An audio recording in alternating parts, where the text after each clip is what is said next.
तो चलिए आज पड़ताल करते हैं दीवारों की फुसफुसाहट की। जी हाँ, ये एक मनोवैज्ञानिक हॉरर कहानी है। जी हाँ। और इसकी सेटिंग है बंगाल के देहात में एक बहुत पुराना टूटा फूटा सा बंगला। हाँ, और कहानी का मुख्य पात्र है अर्जुन। उसे ये बंगला मिला है अपने चाचा से उनकी मौत के बाद। सही। कहने को तो घर खाली पड़ा है, पर गांव वाले वो उससे बचते हैं। कहते हैं कि घर को साथ पसंद नहीं। अजीब बात है ना, जैसे घर की अपनी कोई मर्जी हो। बिल्कुल।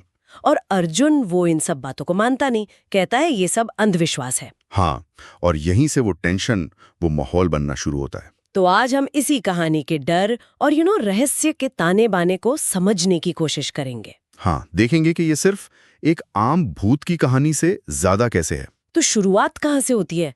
पहली रात से ही कुछ गड़बड़ है। हाँ, पहली ही रात दीवारों के अंदर से खरोंचने की आवाजें। खरोचने की? मतलब जैसे चूहे या कुछ और? यही तो वो अनिश्चितता। क्या है ये, कोई जानवर या कुछ और? जैसे कोई जिंदा चीज दीवारों के पीछे रेंग रही हो। हाँ।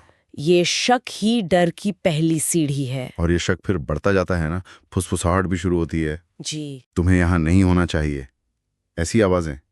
अब इसे भी कोई वहम कह सकता है। हाँ, शायद हवा की आवाज मान ले, लेकिन फिर वो आईने, उनका धुंधला जाना, वो कैसे समझाएं? वो तो है। और फिर आईने पर लिखा हुआ मिलना।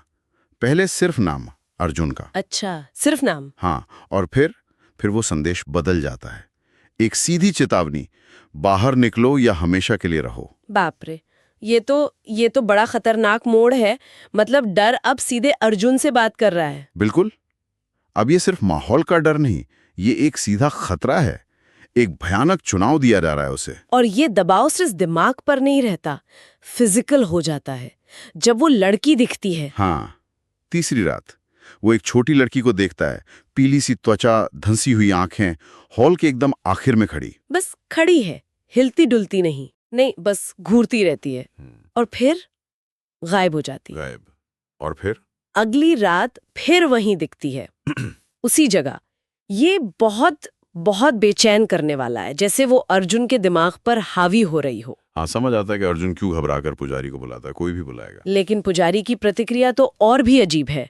वो घर को देखता है, उसका चेहरा पीला पड़ जाता है। और क्या कहता है वो? वो कहता है ये घर भूतिया नहीं है, ये वश में है। वश में मतलब पजेस्ट। हाँ, और कहता है दोनों में अंतर है। और फिर बिना कुछ और कहे वो चला जाता है। चला जाता है, मदद नहीं करता। नहीं, बस इतना कहकर निकल जाता है।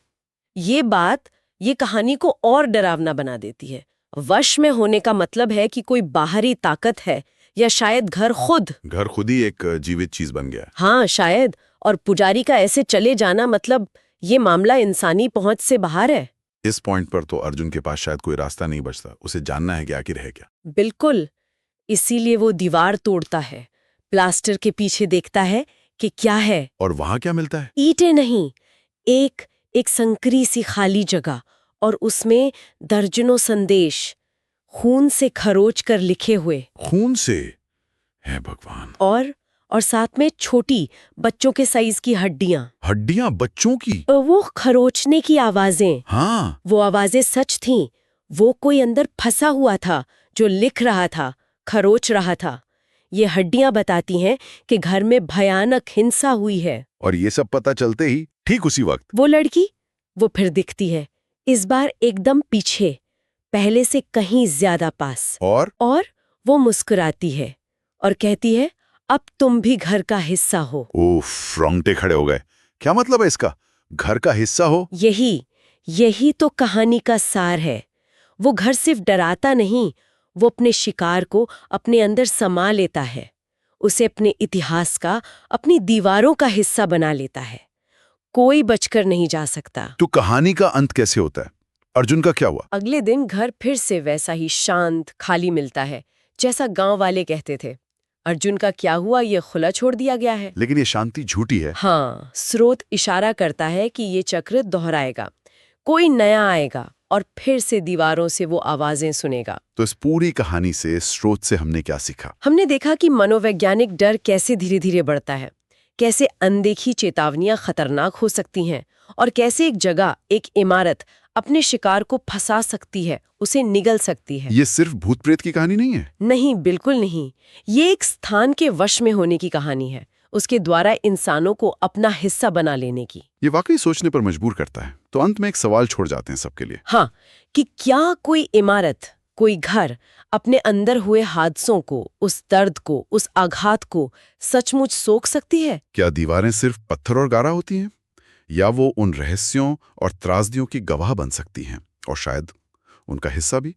सोचने वाली बात है।